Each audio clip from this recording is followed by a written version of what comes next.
ভক্তি বৃক্ষ নামে একটা ডিপার্টমেন্ট আছে, ওরা ওই ডিপার্টমেন্টের তত্ত্বাবধানে সার্বিক আয়োজনে অত্যন্ত সড়ম্বরের সহিত একটা মেয়ের বিবাহ যেমনটি হয় তেমনটি তুলসী দেবীর বিবাহ হবে শালগ্রাম শিলার সাথে।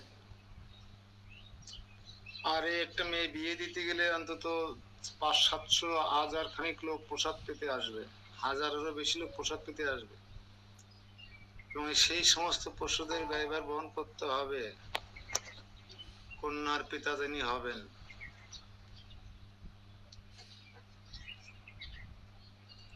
যারা খোলা অঞ্চলে বাসা তারা এই তুলসী শালগ্রাম শিলার বিবাহতে আপনারা অংশগ্রহণ করতে পারবেন।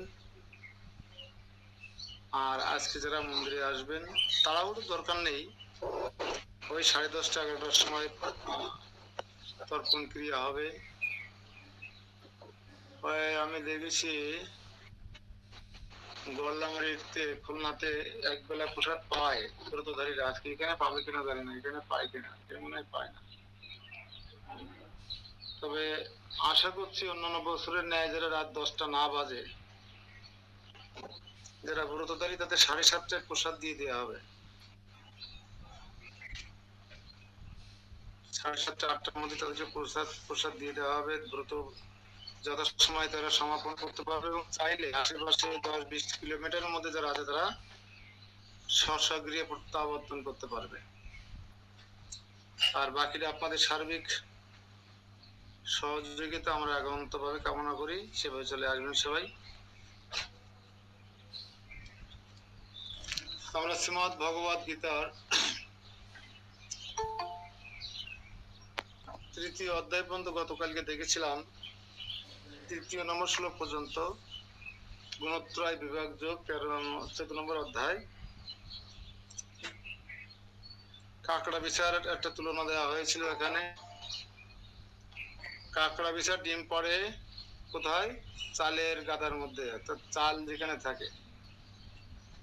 তার মানে এই নয় যে চাল থেকে কাঁকড়া বিষের জন্ম হয়। বোঝা গেল? হরে কৃষ্ণ।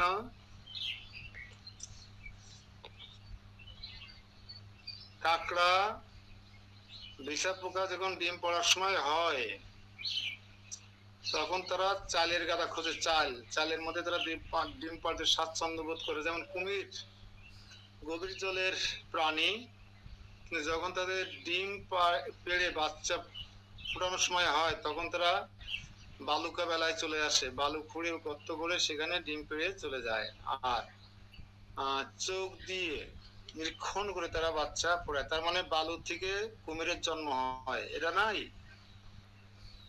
চালের গাদা থেকে বিষা পোকার জন্ম, এটা নয়। ঠিক এখানে যেটা বোঝাতে যে জড়া প্রকৃতি জীবের জন্মের কারণ নয়। আমরা এই পৃথিবীতে জন্মগ্রহণ করেছি মানে জড়া প্রকৃতিতে জন্মগ্রহণ করেছি, তার মানে এই নয় যে পৃথিবী বা জড়া প্রকৃতি আমাদের জন্মের কারণ। সর্ব কারণের পরম কারণ হচ্ছে পরমেশ্বর ভগবান শ্রীকৃষ্ণ। বুঝা গেল? এই কথাটা পরমেশ্বর ভগবান শ্রীকৃষ্ণ পুনরায় আমাদেরকে স্মরণ করিয়ে দিচ্ছেন,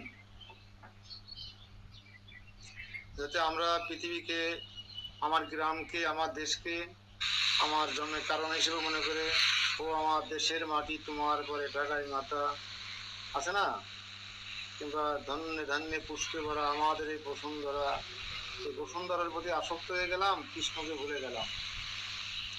দেশের সেবা বড় সেবা, দেশ মাতৃকার সেবা না করলে স্বর্গীয় যদি গরীয় কি আছে না, কত দেখবেন আছে, কিন্তু কেউ ভগবানকে ভালোবাসে না। ভগবানকে যে সর্বকারণ বিষা পোকা যে ডিম বেড়ে যাচ্ছে চালের গাদায়, এই জন্যই বাচ্চা ফুটেছে তা না, ও চালের গাদা থেকে ডিম বিষা পোকার সৃষ্টি হয়েছে। এই ধারণা থেকে আমাদের সাধারণ মানুষরা বেরিয়ে আসতে পারে। যাই হোক, আমরা হয়তো বুঝতে সক্ষম হয়েছি যে জড়া প্রকৃতি পৃথিবী বা বাংলাদেশ বা আমার গ্রাম, আমার শহর, আমার ইউনিয়ন আমার জন্মের কারণ নয়। যে কারণে আমার দেশকে ভালোবেসে রিলিফ আনতে হবে, চাল ডাল দিতে হবে, মানব সেবা করতে হবে, বড় সেবা মানব সেবা, বড় সেবা মানব ধর্ম, বড় ধর্ম। এই যে আমাদের চিন্তা চেতনা থেকে বেরিয়ে আসতে হবে। সর্বকারণের পরম কারণ হচ্ছে পরমেশ্বর ভগবান শ্রীকৃষ্ণ। এই কথাটা আমাদেরকে সবসময় মাথায় রাখতে হবে। হ্যাঁ,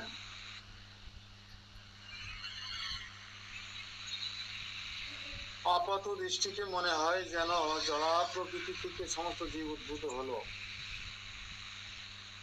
এভাবেই প্রতিটি জীব তার পূর্বকৃত কর্ম অনুসারে জড়া প্রকৃতি দ্বারা সৃষ্ট ভিন্ন ভিন্ন দেহপ্রাপ্ত হয়, যাতে তার পূর্বকৃত কর্ম অনুসারে সেই জীব সুখ অথবা দুঃখ ভোগ করতে পারে। এই জড় জগতের সমস্ত জীবের প্রকাশের কারণ হচ্ছে ভগবান। এক কথায় সে এখানে সর্বজনীষু কন্তে ও শ্লোক নম্বর 4, চতুর্থ অধ্যায়ে মুক্তয় সম্ভবন্তি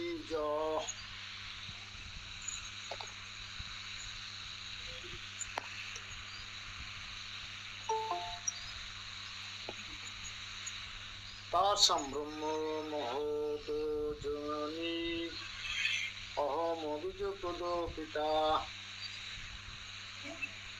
অতএব সর্বজনী যত মুক্তি ধরে, হে কন্তেও জানো তাহা আমার আধারে। ব্রহ্ম মহত্তত্ত্ব হয় সবর জননী, আমি বীজপ্রদ পিতা জগত সরণী। হে কন্তেও, অর্জুনকে বলছেন আবার কৃষ্ণ নতুন করে, সকল জনিতে যে সমস্ত মূর্তি প্রকাশিত হয়, ব্রহ্মরূপী জনি তাদের জননী। ব্রহ্মণের পৃথিবী জবা প্রকৃতি জননী স্বরূপ, এবং আমি তাদের বীজ প্রদানকারী পিতা। তাহলে এই জবা প্রকৃতি হচ্ছে মা, আর বাবা হচ্ছে কৃষ্ণ।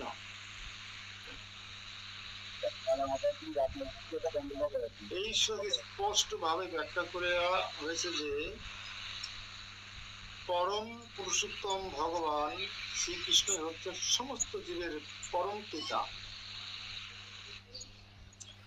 আর কোন বাবা আছে, যত বাবা আছে দেশে বিদেশে, বরিশাল, ফরিদপুর, মাদারী, তুর্কি, যত বাবা আছে, কোন বাবা কিন্তু এভাবে বলেননি অহম বীজ প্রদানকারী পিতা। বলছে কেউ স্বঘোষিত বাবা, কৃষ্ণ যেমন নিজেকে ঘোষণা করছে অহম সর্বজনীর বীজ প্রদ পিতা। আমার মনে হয় কোন নকল সিরিয়ালে আছে যে ভগবান, কোন ভগবান ঘোষণা করেননি যে আমি সকল জীবের বীজ প্রদানকারী পিতা। কৃষ্ণ ভগবান বার ঘোষণা করেছেন। কে বলতে পারেন বুকে হাত দিয়ে যে পৃথিবী আমার স্ত্রী, আমি তার স্বামী, আর যা জীব জন্তু দেখছে সব আমার ঔরসগত সন্তান, এরা স্বঘোষিত ভগবান আছেন? কেউ বলতে পারবেন এরকম জোর দিয়ে? বলেছেন কোন ভগবান? না।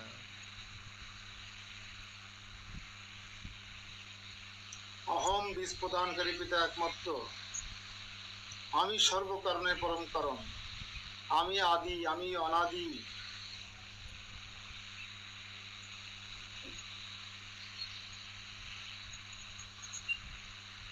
তবে স্বঘোষিত ভগবান খুব কমই আছে।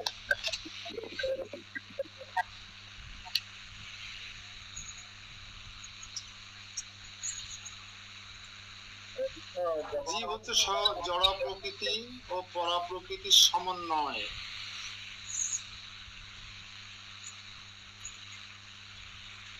এই জপমালা মাতাজির আইডি অন কেন?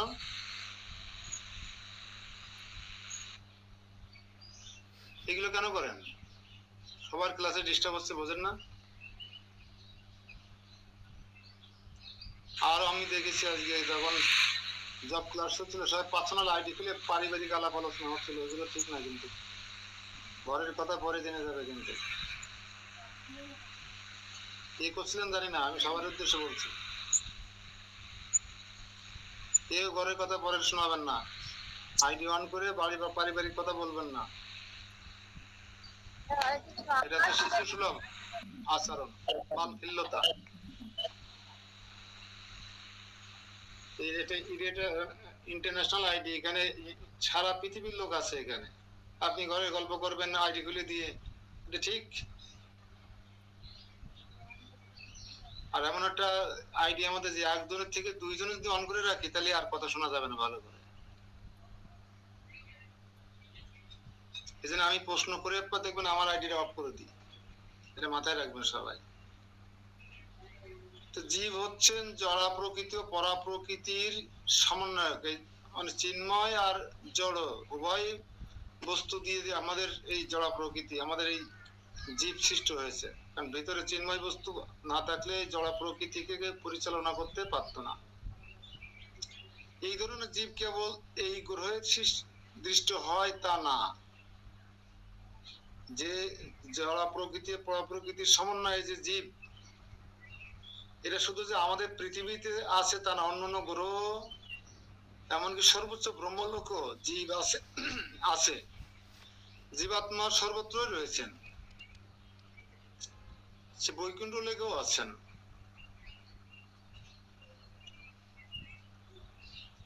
মাটির নিচেও জীব রয়েছে, এমনকি জল এবং আগুনের জীব রয়েছে, সূর্য মন্ডলেও জীব রয়েছে, সূর্য মন্ডলে। এইগুলো আমাদেরকে কল্পনা করতে হবে। এই সূর্য মন্ডলে যে জীব আছে সেই জীবের বাবা কেডা? ফরিদপুর, মাদারীপুর, গোপালগঞ্জে খুঁজলে পাওয়া যাবে বাবা? পাবনায় পাওয়া যাবে? কই কখনো তো বলে জানি জীবদ্দশায় অনেক বাণী অমীয় বাণী দিয়ে গেছে, তখন বলে আমি সূর্য লোকে যত জীব আছে সকল জীবের পিতা আমি বলেছেন? কোন বাবা কৃষ্ণ ছাড়া এরকম কথা কেউ বলে নাই।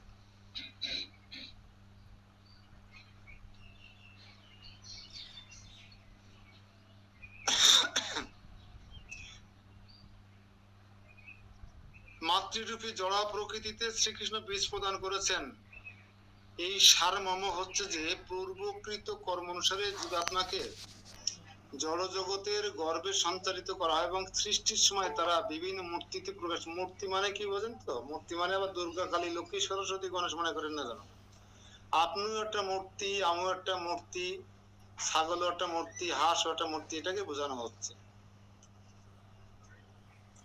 শ্লোক নম্বর 5, সত্যম রজ তম ইতি গুণাহ প্রকৃতি সম্ভবাহ নিবোধন্তি মহাবাহ দেহে দেহিনাম অব্যয়ম।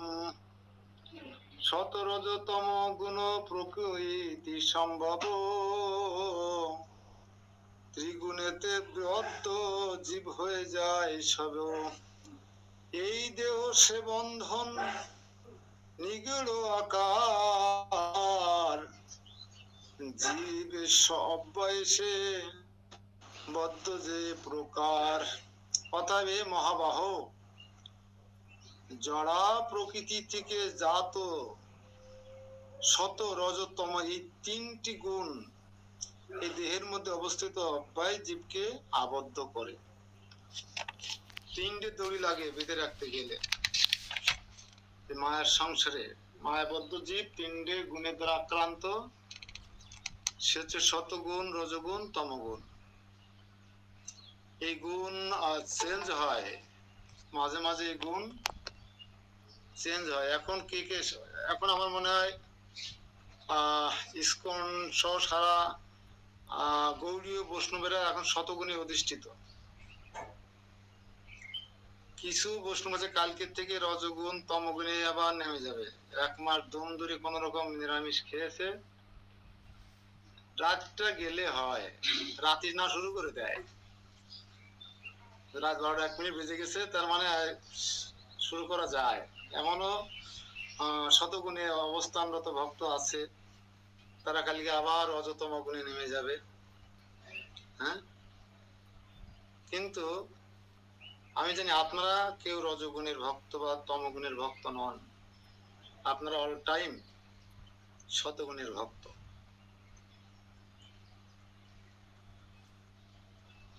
তাহলে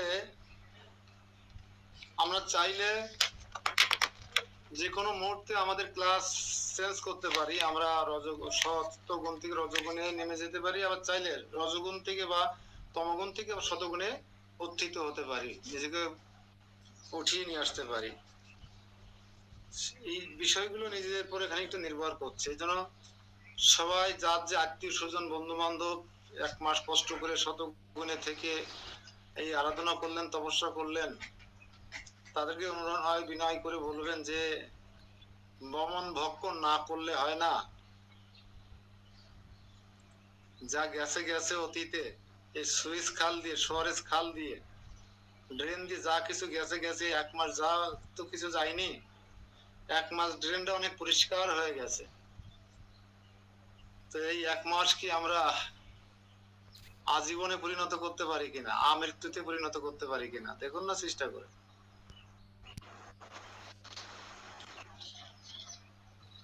এই 1 মাসে হৃদয়ের কনফিডেন্স, হৃদয়ের দুর্বলতা পরিহার করে যে সফলতা,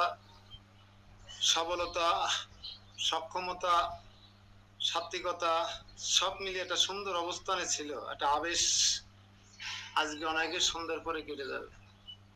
খারাপ লাগে মনটা।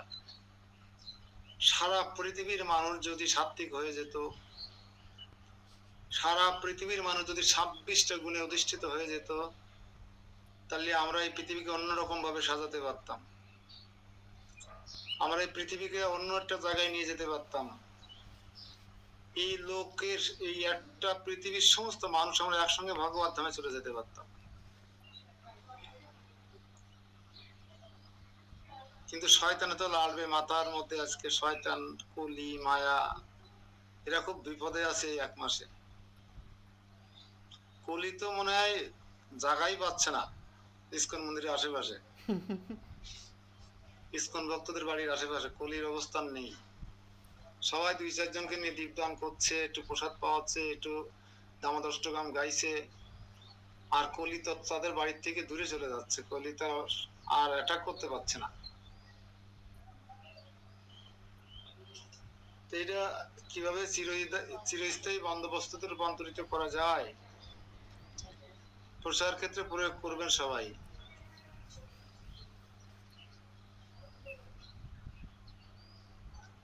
রজগুণের বৈশিষ্ট্য হচ্ছে স্ত্রী পুরুষের পরস্পরের প্রতি আকর্ষণ,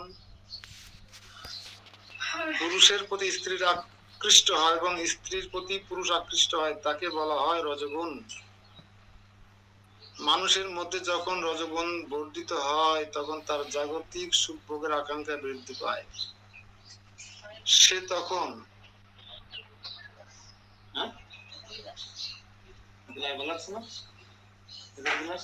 মন চঞ্চল কেন, কোনটা বড়? দামে এসে দামের কাজ এখন হচ্ছে আর হয়নি, কিন্তু রাস্তাঘাটে দৌড়াদৌড়ি করে কি লাভ? দামে এসে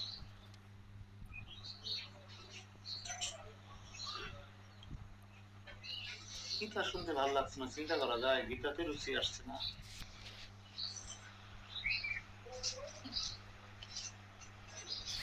শয়তানের লড়া শুরু হয়ে গেছে সব।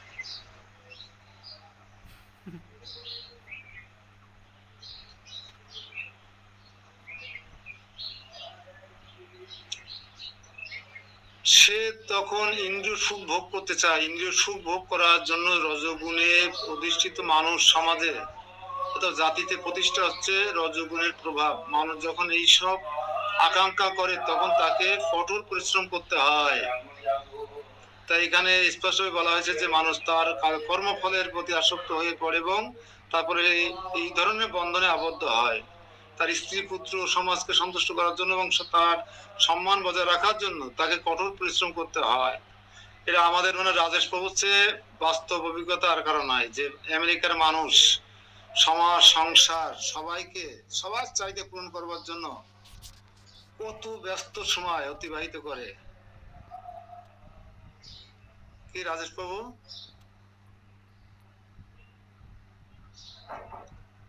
আধুনিক সভ্যতাকে রজগুণের পরিপ্রেক্ষিতে উন্নত বলে গণ্য করা হয়। পুরাকালে সদগুণের পরিপ্রেক্ষিতে উন্নতির মান নির্ণয় করা হতো।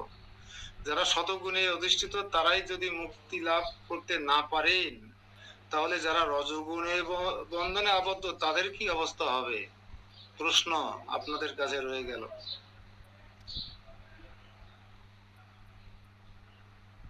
হ্যাঁ, আগে সাধুদের মূল্যায়ন করা হতো, যারা সাত্বিক জীবন যাপন করত, জলে জঙ্গলে বিভিন্ন জায়গায় গিয়ে কোন রকম জীবন যাপন করত আর উন্নত চিন্তা করত। ইসকনের থিওরি কি? High simple life, high thinking. জীবনটা হবে সিম্পল, কিন্তু চিন্তাটা হবে অনেক উন্নত। ওই কলকাতায় যাব, আমেরিকায় যাব, রাশিয়ায় যাব, এরকম চেতনা। ভগবত ধামে ফিরে যাব, এই আছে হাই থিঙ্কিং আছে, এটাকে বলা হয়।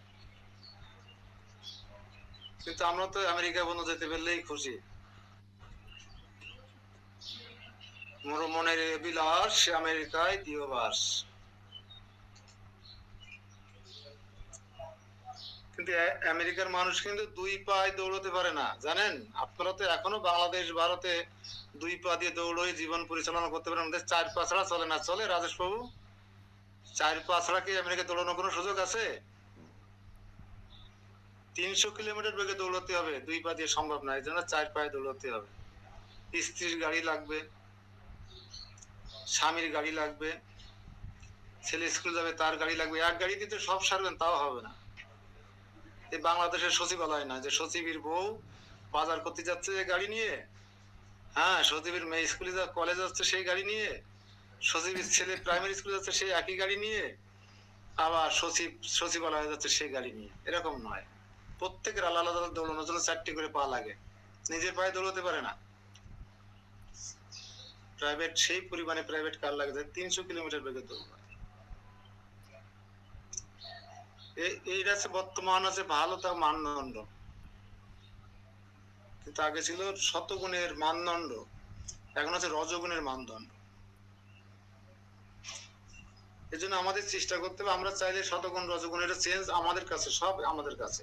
আমি কি জীবন যাপন করবো? শতগুণে জীবন যাপন করব না রজগুণে জীবন যাপন করব না তমগুণে জীবন যাপন করব, সম্পূর্ণ নির্ভর করছে আমার উপরে। সমাজ সংসার কে কি বললো না বললো তাতে আমার কিচ্ছু এসে যায় না। হরে কৃষ্ণ। শ্লোক নম্বর 8। তম তু অজ্ঞানজম মোহনম সর্বদেহিনাম প্রমাদ আলস্য নিদ্রাভি তৎনিবধন্তি ভারত। তমসে অজ্ঞান সর্ব নিগূঢ় বন্ধন প্রমাদ অলস্য নিদ্রা তাহার মোহন। অনুবাদ: হে ভারত, অজ্ঞানজাত তমগুণকে সমস্ত জীবের মোহনকারী বলে জানবে।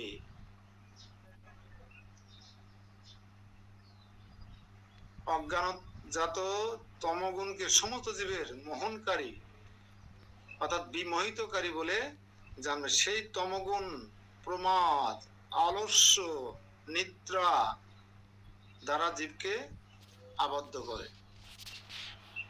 আরো সুবিধা, আপনি যদি তমগুণে রাত 12-1টা পর্যন্ত মোবাইল চালাবেন, 8টা-10টা পর্যন্ত ঘুমাবেন, ঘুমে তুলে দেখবেন রান্নার শেষ হয়নি, এসে হাড়ি কুড়ি ভাঙবেন, দেখবেন কি সুন্দর একটা আবদ্ধ জীব আপনার জীবনের জন্য অপেক্ষা করছে। কত সুন্দর একটা জীবন আপনার জন্য অপেক্ষা করছে।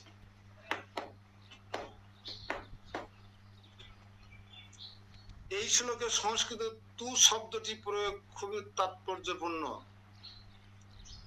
এর অর্থ হচ্ছে যে তমগুণ দেহধারী আত্মার অতি অদ্ভুত একটি গুণ। এই তমগুণ হচ্ছে শতগুণের সম্পূর্ণ বিপরীত। এতক্ষণ যে শতগুণের কথা আমরা বলছিলাম, দামোদর ব্রত পালনকারী ভক্তদের কথা বলছিলাম, এই মাসে অনেকেই মাটিতে শয়ন করেছেন, অভিসন্ন খেয়েছেন, কেউ কেউ ফল আহার করছেন, কেউ জল আহার করছেন, কেউ স্ত্রী সুখ স্বাচ্ছন্দ্য বর্জন করেছেন, করে নানাভাবে সাত্বিকতা বজায় রাখার চেষ্টা করেছেন। এই সাত্বিকতার বিপরীত হচ্ছে তমগুণ, সম্পূর্ণ বিপরীত। শতগুণের জ্ঞান অনুশীলনের ফলে জানতে পারা যায় যে কোনটি কি, কিন্তু তমগুণ হচ্ছে ঠিক তার বিপরীত। তমগুণের দ্বারা আচ্ছন্ন সকলকে উন্মাদ, এবং যে উন্মাদ সে বুঝতে পারে না কোনটি কি। উন্মাদরা বুঝতে পারে? পাগলারে জিলাপি দিও না, মনে পড়ে? পাগলাকে জিলাপি দিলেও আপনাকে বাড়বে, তাড়াবে, আর না দিলেও তাড়াবে। পাগলা তিতা মিঠা বোঝে না, পাগলারে জিলাপি দিও না। এই হচ্ছে তমগুণে যারা আচ্ছন্ন। এদের যতই আপনি শিক্ষা দেন, দীক্ষা দেন, ফোনে কথা বলেন, আরাতলি বোতল একটা লাগবেই। মদিরালয়ে, পতিতালয়ে যেতে হবে, তাসের আড্ডায় যেতে হবে।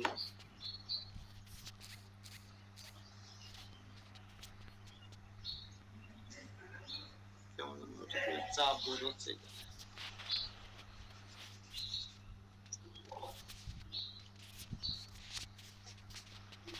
উন্নতি সাধন করার পরিবর্তে সে অধপতিত হয়।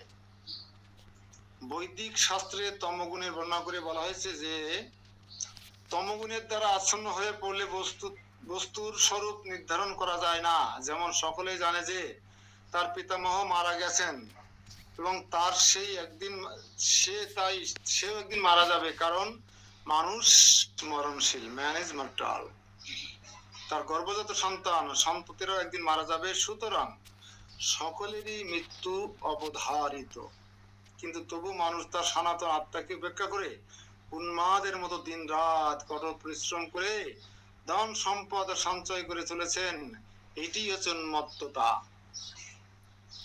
জানে, আমার দাদু একদিন ছিল এই সম্পত্তির মালিক, সে মারা গেছে। তারপর আমার বাবা হয়েছে সম্পত্তির মালিক, আমার বাবা মারা গেছে। এখন আমি সম্পত্তির মালিক হয়েছি, আমি মারা যাব, আমার সন্তান এই সম্পত্তির মালিক হবে, সেও একদিন মারা যাবে, তার সন্তানের সম্পত্তির মালিক হবে, সেও একদিন মারা যাবে। সম্পত্তি থাকবে, শুধু আমি থাকবো না, শুধু হাত বদল হবে। তারপরও আমরা হাতটাকে শক্তিশালী করার জন্য দিন রাত কঠোর পরিশ্রম করছি, কিন্তু কৃষ্ণকে ভুলে গেছি। সমস্যা হয়েছে, কৃষ্ণকে ভুলে যদি না যেতাম তাহলে ঠিক ছিল। কিন্তু আমরা দিন রাত কঠোর পরিশ্রম করতে গিয়ে একটু অবসাদগ্রস্ত হয়ে যাচ্ছে, একটা বোতল নিয়ে আয় তো। ইন্ডিয়ার কালচার হয়ে গেছে এখন সারা দিন গাধার মতো না, কুকুরের মতো খাটবে। কুকুরও ঝুলে ঝুলে মানে কলকাতায় যায় না। সকালে কয়েকটা ট্রেন কলকাতায় আসে, একটা হচ্ছে কাঠুয়া লোকাল, যদি কোনো ওঠেন তাই ওই দেহের হাড় দিয়ে একটা মনে হয় রাস্তাঘাটে থেকে যাবে।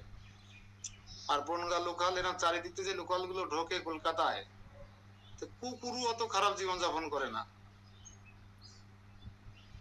অথচ সারাদিন এই কঠোর পরিশ্রম করে ওদের প্রশান্তি কখন? যখন রাত 10টার সময় ফিরে সময় টিকিটটা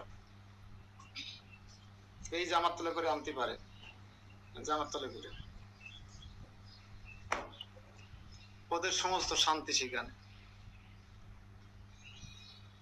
অবাক অবাক হয়ে যাবেন যে ওরা কোন দিকে ধাবিত হচ্ছে। একদম বাস্তবতা দেখতে গেলে আপনাকে পশ্চিমবাংলায় যেতে হবে। আমি হায়দ্রাবাদও দেখলাম। আমি রেল স্টেশন থেকে হাঁটতে হাঁটতে মন্দিরে আসছি, অল্প পথ দেখি সুন্দর একটা মদের দোকান। আমি যদি মদ কেনা বেচা কিভাবে হয় একটু দেখবো, কারণ আমি ধুতি পাঞ্জাবি পরা, তো কোন একটা কিছু আড়াল করে দাঁড়িয়ে আছে।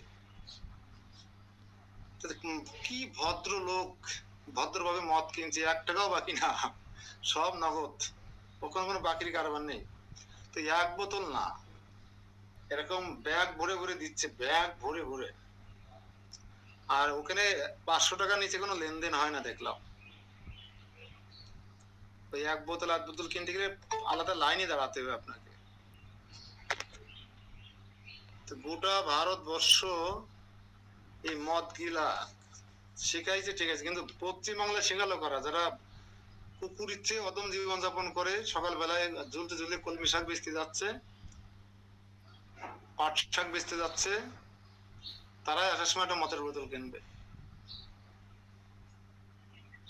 কালচার এত তমগুণে আচ্ছন্ন হয়ে গেছে। যাক, তমগুণের বিষয় নিয়ে বেশি আলোচনা করব না, আজকে একটা ভালো দিন। তমগুণ মানে ঠিক শতগুণের বিপরীতে, আপনারা সবাই বুদ্ধিমান মানুষ বুঝে গেছেন। তো যাদের আত্মীয় স্বজন বন্ধু বান্ধব বিআইবিএন আছে ইন্ডিয়ায়, তারা বেশি করে বোঝার চেষ্টা করবেন যে প্র্যাকটিক্যালি বিএন জোর করে নিয়ে যাবে, দেখবেন বাড়ে। দাদাবাবু সাবধান থাকবেন। এখানে ঘুমেরও ব্যাপার স্যাপার আছে যে 6 ঘন্টা ঘুম যথেষ্ট, কিন্তু তমগুণে আচ্ছন্ন যে মানুষ, সে কমপক্ষে 10 থেকে 12 ঘন্টা ঘুমায়।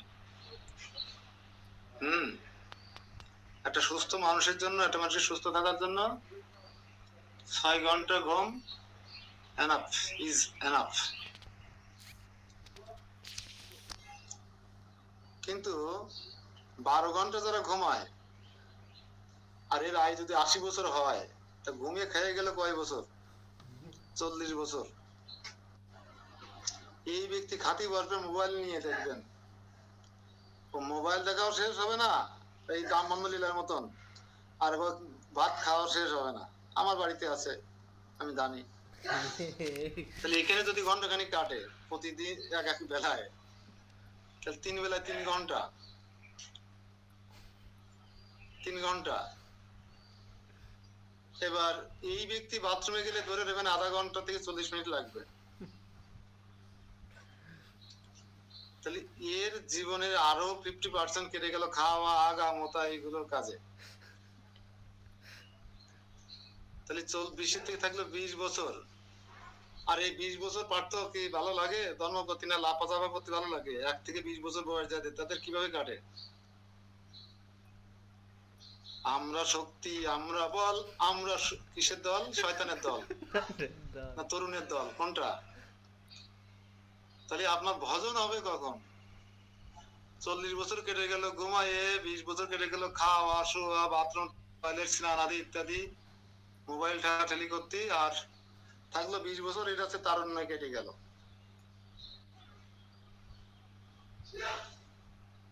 ঠিক বলছি তো নাকি? তাহলে আমার ভজন সাধন হবে কখন? মরার পরে। মরার পরে শ্মশানে বট গাছে বসে কি হবে? বাঁশি বাজানো যাবে? অনেক হিসেব নিকেশের বিষয় আছে। প্রয়োগ ক্ষেত্রে, এটা প্রয়োগ ক্ষেত্রে এবং প্রচারের ক্ষেত্রে কাজে লাগাবেন এই জায়গাটুকু। টাইমিং যেটা বললাম একটু মাথায় রাখেন।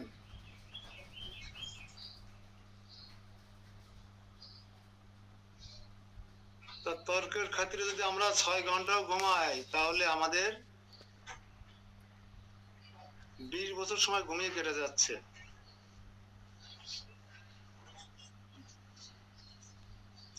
এখন যদি পার্থ মনে করে যে আমি প্রতিদিন 6 ঘন্টা ঝামেলা করার দরকার নেই, একটানা 20 বছর ঘুমাইনি, তারপরে তো এখনই কি করা যায় হবে?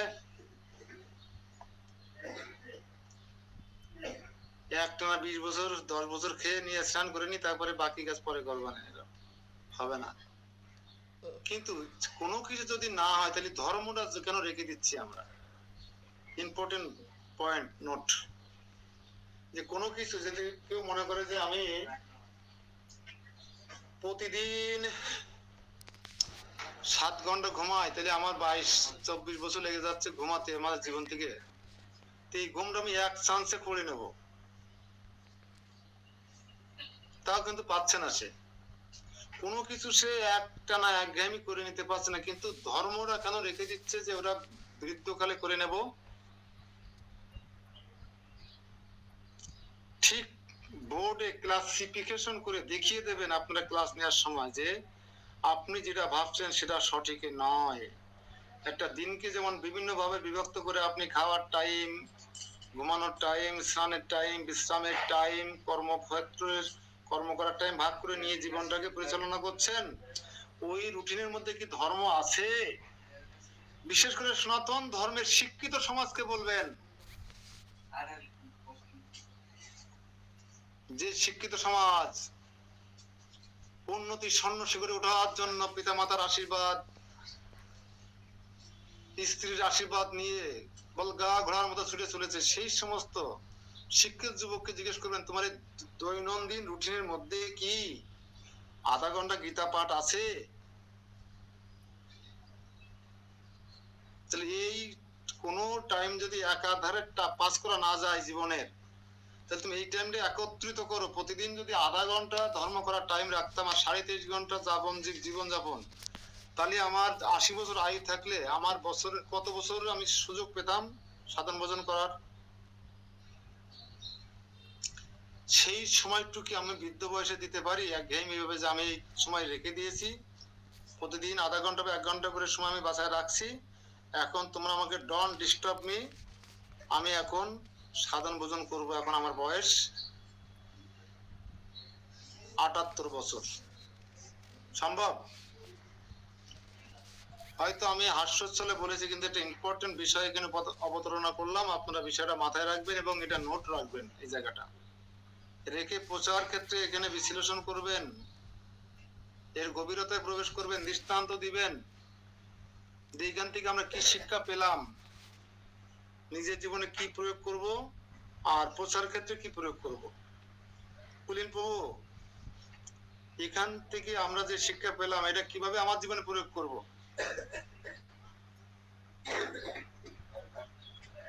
হরে কৃষ্ণ। পুলিন শ্রবণ কাটি।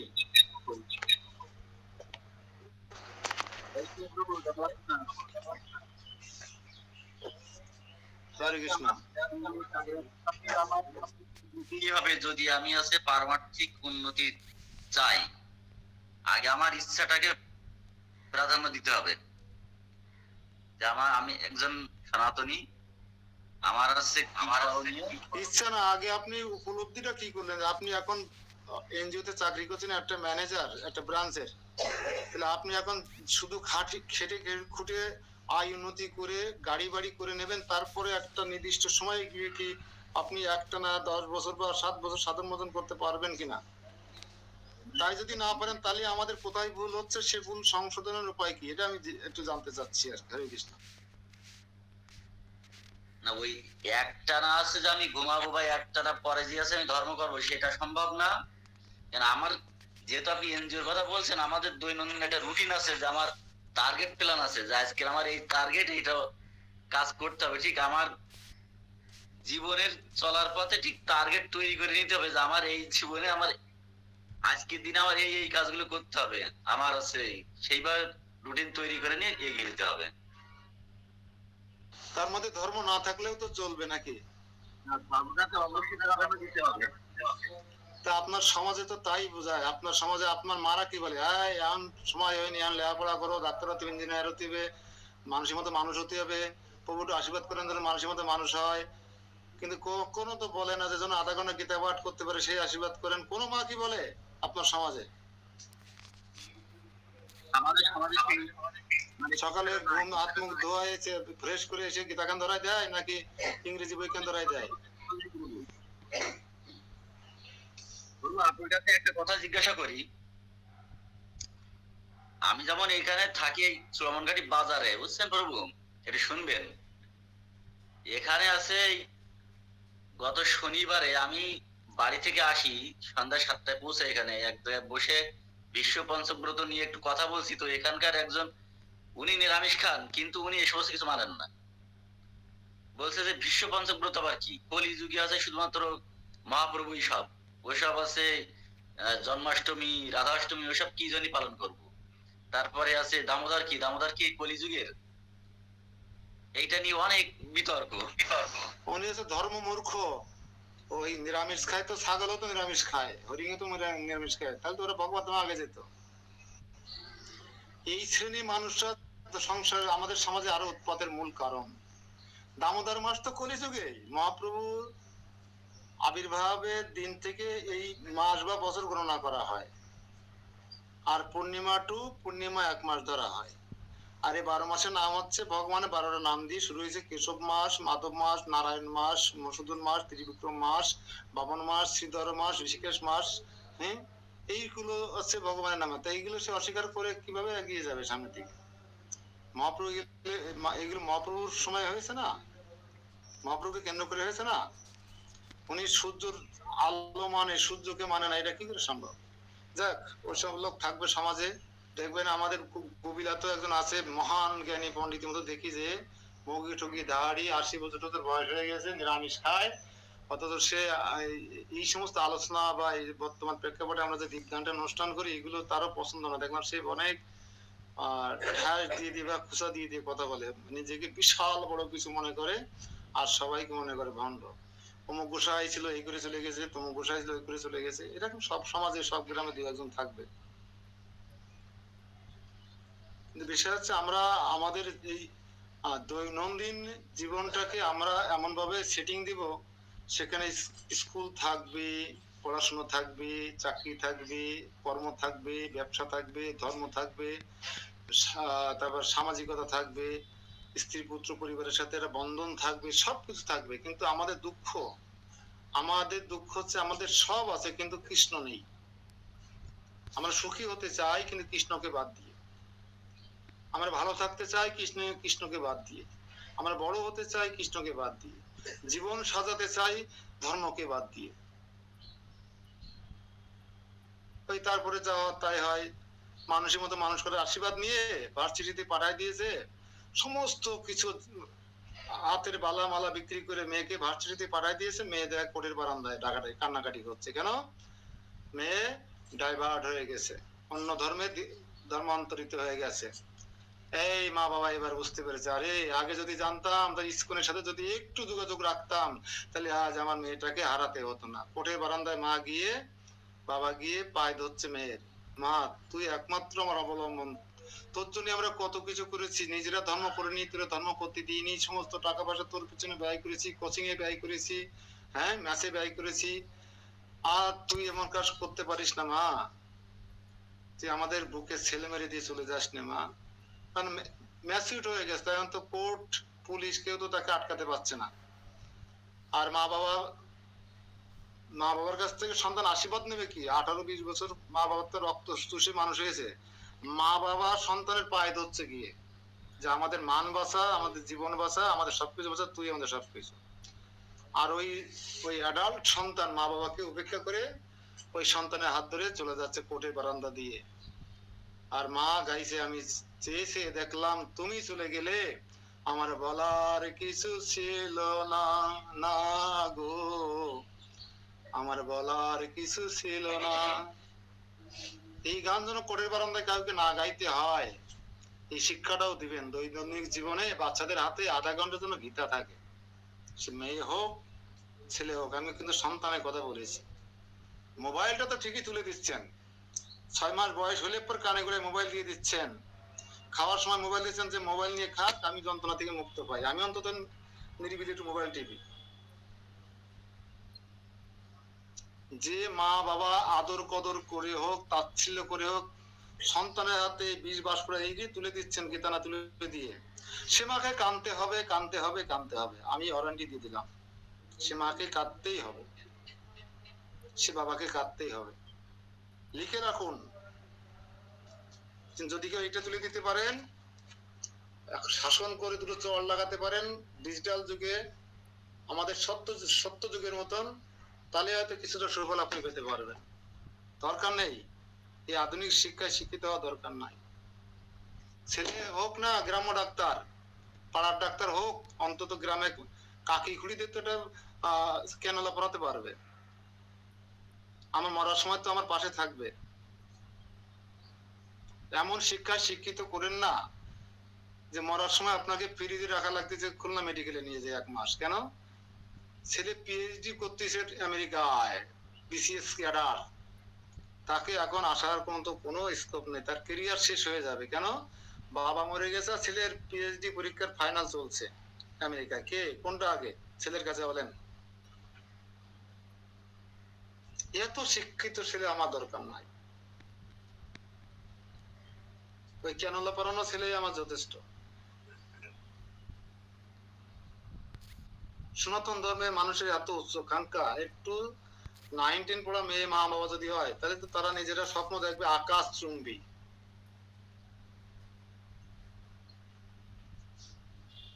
এই স্বপ্নটা মধ্যম পন্থায় হলে ভালো হয়, যাতে মরার পরে লাশটা অন্তত ছেলের কাঁধে করে নিয়ে যেতে পারে। বাবা মার সার্থকতা কোথায়, যখন ছেলের কাঁধে বাবার লাশ থাকবে। যখন ছেলের শ্রাদ্ধের মুখগ্নি বলুন আর শ্রাদ্ধকৃত অনুষ্ঠান বলুন জ্যেষ্ঠ সন্তান করবে, তাহলে বাবা হওয়া সার্থকতা। আমি দেখেছি আমাদের দৌলতপুরে এক তড়িৎ ইঞ্জিনিয়ার, নড়াইলে বাড়ি, 3 তলা বাড়ি, সেরকম মানের বাড়ি, বাড়ির সামনে এরকম লিখে রাখছে তার নাম, বাবার নাম, কোন সাবজেক্টে পড়াশোনা করেছে, কোন সাবজেক্টের ইঞ্জিনিয়ার, তার বউর নাম কি মালা জানো, বউর নাম, বউ কোন সাবজেক্টে লেখাপড়া করেছে, কত কি, সব বাড়ির সামনে ইতিহাস লিখে রাখছে। এই ব্যক্তি বাড়ি আমরা ঘর ভাড়া করতে গেছি, তা বলছে কি আজকে গুনটি মুন্টি বাজাবেন নাকি। দেখেন, আপনার শিক্ষিত মানুষের কথা শোনেন, একজন ইঞ্জিনিয়ার হিন্দুর কথা শুনবেন যে গুনটি মুন্টি বাজাবেন নাকি আসিয়ে। ঘৃণা ভরে কথাগুলো বলছি, কেউ খারাপ ভাবে নেবেন না। ঘৃণা করেছিল লোকটাকে, আমাকে চরম ঘৃণা করে আপনার মাথাতে চলে আসছিল যে ফিরে দিলে তোমার বাড়িতে ভাড়া থাকবো না। মুসলমান এরকম কথা বলতে সাহস পায় না যে ঘন্টি মুন্টি বাজাবেন নাকি। বৌদি আপনার ধর্ম আপনি করবেন, আমাদের মানুষগুলো একটু আস্তে আস্তে বাজাবেন, আমার নামাজ কালাম করে এইভাবে বলে। আর সে একটা হিন্দু তড়িৎ বিজ্ঞানী, অর্থাৎ একজন ইঞ্জিনিয়ার কি বললো যে ঘন্টি মুন্টি বাজাবেন নাকি। এসে আপনাদের হিন্দু, শিক্ষিত হিন্দু। ঘৃণা ভরে কেন বলছি বোঝেন, ইনি মারা যাওয়ার পরে ইনার লাশ 15 দিন সম্ভবত খুলনা মেডিকেল কলেজের মর্গে ছিল। ভালো বাসি মরা হওয়া, বাবারা বলেন তো একটু, যারা বাবারা আছেন সামনে, মারা আছেন, বাসি মরা হওয়া খুব ভালো জিনিস। বাসি মরা কে কে হতে চান, সর্বোচ্চ বিক্রি করেছিল আমেরিকায় পাঠাতেন, বাসি মরা হতে পারবেন।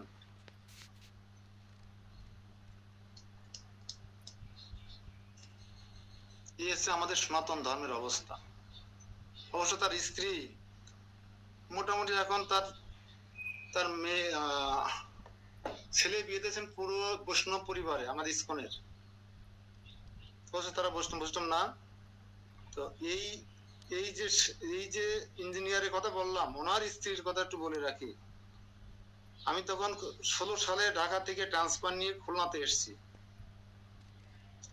আমাকে কাঞ্চনবাবু বলছে আপনাকে দৌলতপুরে বাসা নিতে হবে, দৌলতপুর থানায় প্রচার করার কেন, ওখানে নামারটা প্রচার করতে হবে। তো দেখলাম আমার বেজ অফিস খালিশপুর, দৌলতপুর তো 1 কিলো ডিফারেন্স। বাসা নিলাম, বৃহস্পতিবারের সন্ধ্যার সময় নামারটের টাইম ঠিক করলাম। আমাকে ইসকনের ভক্তরা নিয়ে যায় বৃহস্পতিবারে। আর ওই মণিমালা মাতাজি, অর্থাৎ এই যে স্বামী ইঞ্জিনিয়ারের ওয়াইফ, ইনি মাস্টার ডিগ্রি পাস সমাজ বিজ্ঞানে, ইনি আর এক শাহ মশাইয়ের বউ, দুইজনে মিলে এই বাসন গান মান কি সব গায়, বুঝছেন। ওই সময় আসলে যখন পাঠ আমাকে পাঠ দেওয়ার সময় হবে, ওই গাইতে মাইতে কি ওটা আলোচনা করতে করতে 9টা 9:30 বাজার আমি ফিরে যাই। হ্যাঁ, আমার আর স্কোপ দেয় না। 2 সপ্তাহ ফিরে যাওয়ার পরে 3য় সপ্তাহে ইসকন ভক্তরা বলছে তো উনি যে 3 সপ্তাহ আসতেছে, তা তোমরা ওনাকে একটু কিছু বলার সুযোগ দাও, একটু একটু সুযোগ দাও। তো ওই মহিলা আমাকে বলছে এন বসেন, কি করবেন কন। আমারে বলছে কি করবেন কন, এন বসেন বলে ওরা পিছন ঘুরে গল্প করতে শুরু করে দিল। অবশ্য সেও পরবর্তীতে ভালো হয়ে গেছিল। মণিমালা মাতাজি এখন অনেক শ্রদ্ধাবান, অনেক ভালো অবস্থায় আছে এখন। কিন্তু এত কথা বলার কারণ হচ্ছে আমাদের খুব কাছের একজন গুরু বোন গোল্লামারি, তো একটা ছেলে একটা মেয়ে, মেয়ে আমেরিকা সিটিজেনশিপ পেয়ে গেছে, ছেলেও চলে গেল মনে হয়। এই আমার এই দাদা চোখে ভালো দেখতে পায় না, গুরু ভাই কয়রাতে স্বর্ণের কাজ করে। আর আমার এই বৌদির মাজায় সবসময় বেলে বন্ধ থাকে, প্রচার কাজ করে সবসময়, না বক্তব্য প্রচার করে। ভগবান না করুক, কোনো কারণে অকারণে যদি সমস্যা হয়ে যায়, দেখার মতো কিন্তু কেউ নাই। ছেলে মেয়ে দুইজনেই আমেরিকায়। অবশ্য আমরা চাইবো ভগবান তাদের অনেক ভালো করবে। ইন্ডিয়াতে তাদের মায়াপুরে অনেক সুন্দর জমি কেনা আছে, তারা চলে যাবে মায়াপুরে, তারা ওখানে সিটিজেনশিপ এনে আসা যাওয়া করবে, অনেক উচ্চ আশা আকাঙ্ক্ষা। কিন্তু জীবন নামক রেলগাড়িটা সে চলছে তো চলছেই, স্টেশন কিন্তু খুঁজে পাইনি। কিন্তু কখন যে ব্রেক ফেল করবে, কখন যে ট্রেন লাইন ভাঙা বেঁধে যাবে, উচট খেয়ে পড়ে যাব, কখন যে ইঞ্জিন বন্ধ হয়ে যাবে, কখন বিকল হয়ে যাবে, আমরা কিন্তু কেউ বলতে পারি না। তাই ছোট্ট একটা জীবন, একদম তার রেস্টুরেন্টে যাওয়া আসার সময় যেটুকু একটুকু একটা জীবন আমাদের। তো এই জীবনটাকে নিয়ে এত উচ্চ ভাবনায় ভাবিত করে নিজেকে এত উচ্চ মার্গে নিয়ে যাওয়ার মতন স্কোপ আপনি পাবেন না। তাই ডেইলির টার্গেট প্ল্যান ডেইলি করলে ভালো হয়। ডেইলির টার্গেট প্ল্যান থাকবে, মাসিক টার্গেট প্ল্যান থাকবে, বার্ষিক টার্গেট প্ল্যান, অর্ধবার্ষিকী টার্গেট প্ল্যান থাকবে। ওই যে বললো না পুলিন, আমি যখন খুলনা মনিটরিং আসলাম, তা ডিসেম্বরের 25 তারিখে কোন অফিসে কাজ করবো আমার হেড অফিস কিন্তু জানতো। ডিসেম্বরের 25 তারিখে আমি কোন অফিসে থাকবো, হেড অফিসে আমি ট্র্যাক করে দেখতাম সেই অফিসে আছি কিনা। অর্থাৎ আমার 24 সালের ডিসেম্বরে আমার টার্গেট প্ল্যান করা থাকতো যে আমি 25 সালের ডিসেম্বরের 25 তারিখে কোথায় থাকবো, কোন অফিসে কাজ করব।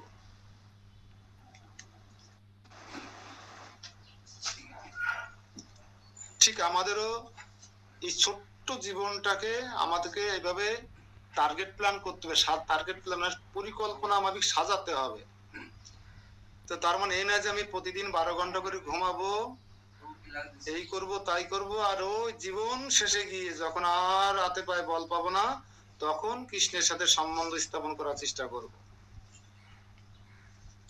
এই ভুল কেউ ভুলেও করার চেষ্টা করবেন না।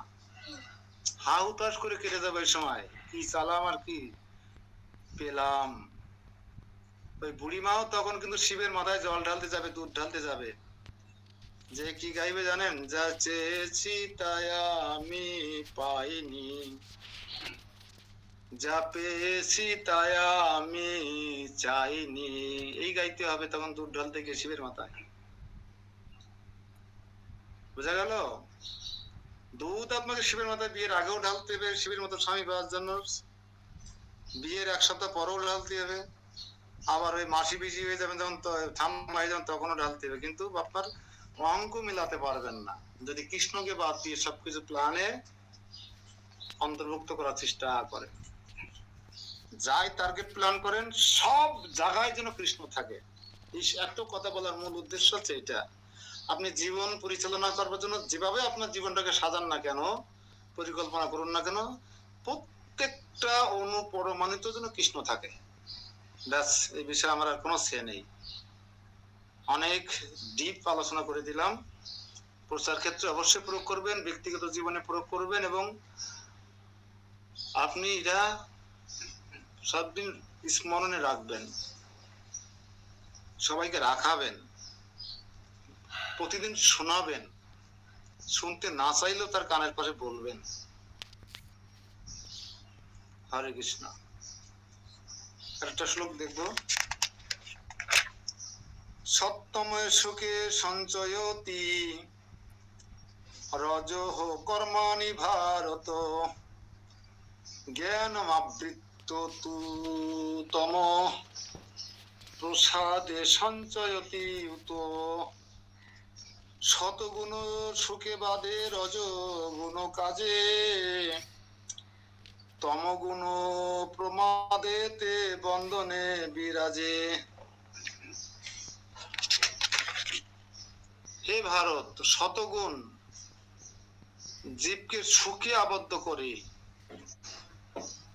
কেন? সেই ব্যক্তিকে দুঃখ দিতে পারে না যে কৃষ্ণের চরণে আত্মসমর্পিত। যে আজকে যদি আমার 5টা আঙ্গুল পুড়িয়ে ঝলসে যায়, আর আমি যদি মনে করি এটা কৃষ্ণের অশেষ করুণা, আজকে আমার সারা শরীর ঝলসে যেতে পারত,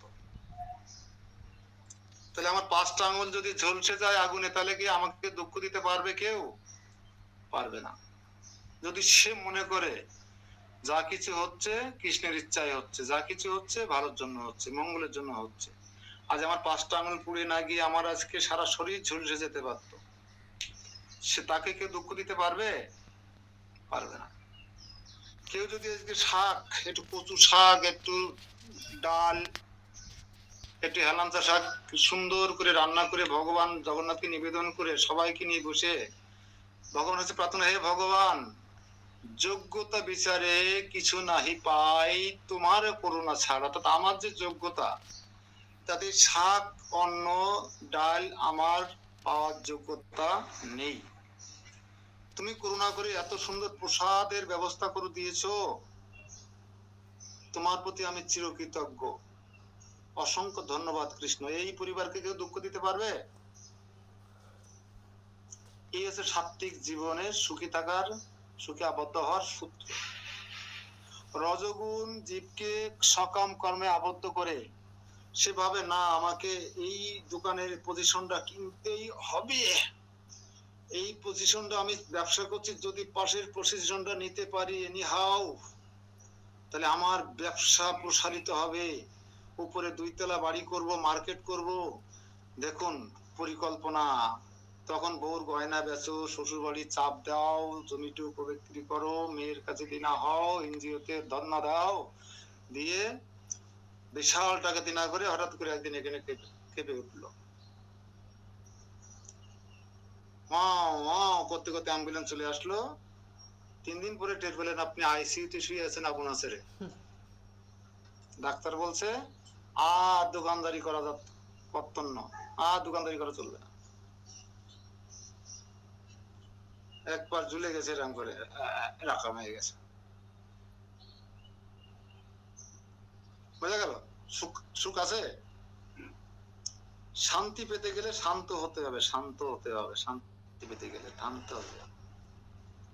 আপনি 300-400 কিলোমিটার বেগে দৌড়াই কখনো শান্তির অন্বেষণ করলে অশান্তি শুধু পাবেন।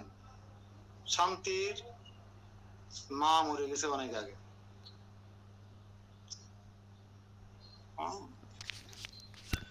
যে মানুষ সাত্ত্বিক,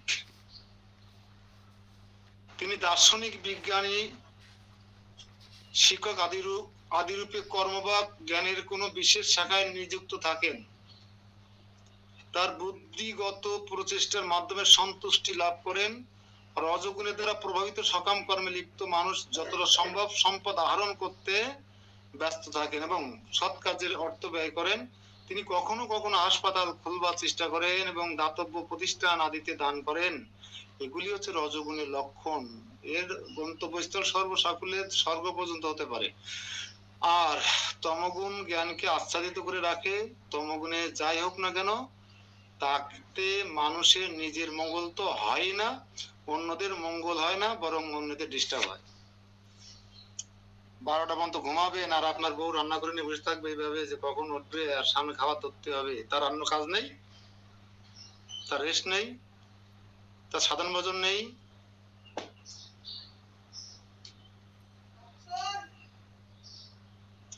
ওই ব্যক্তি, যে ব্যক্তি 12টার সময় ঘুম থেকে উঠলো, রাত 12টার সময় ঘুমোবে, সামনে করে কচু শাক আর ডাল দিয়ে থবেন, দেখবেন সংসারের শান্তি কোন পাশ থেকে কোন জানলা ভেঙে বের হয়ে যায়। চুলির মুঠো ধরে বলবে এই কি মানসি খায়, হ্যাঁ এই রান্না করে থুইছ, শান্তি আছে বাড়িতে? কিন্তু যারা ভোর 4:30 উঠে মঙ্গল আরতি করলো, জপ তপ করলো, ফুল তুললো, মালা গাঁথলো, কচু শাক রান্না করলো, ভগবানকে নিবেদন করলো, গুরু পূজা দর্শনার্থী করলো, একসাথে বসে মহাপ্রসাদে গোবিন্দে নাম ব্রহ্মণী বৈষ্ণবী স্বল্প পুণ্যবতাং রাজন বিশ্বাস নৈব জয়তে। জয় জয় মহাপ্রসাদে কি। এখানে কচু শাকও নেই, ডালও নেই, এটা একটা মহাপ্রসাদ। পার্থক্য আছে কিনা?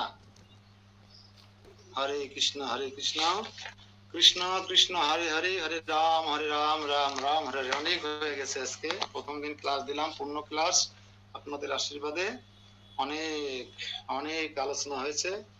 বলুন মন্তব্য কারো যদি থাকে, প্রশ্ন কারো যদি থাকে। আমি চুপ হয়ে গেলাম।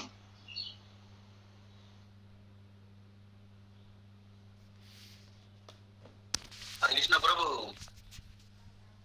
শ্লোক মনে একটা ভাব পরীক্ষা 6 নম্বর শ্লোকটা।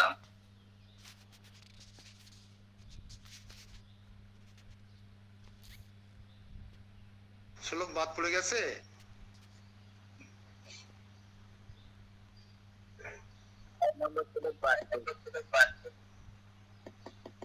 পড়ে নেবেন। যখন আমি এত বড় বড় একটা টপিক পরে আলোচনা করছি, আমাকে একটু টাচ দেবেন। তো আমি বলছি এত তাড়াতাড়ি আমি 8 নম্বরে আসলাম কি করে? ঠিক আছে?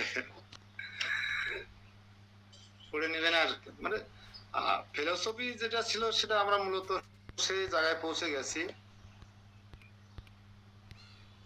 কোর্টের বারান্দায় যে কেউ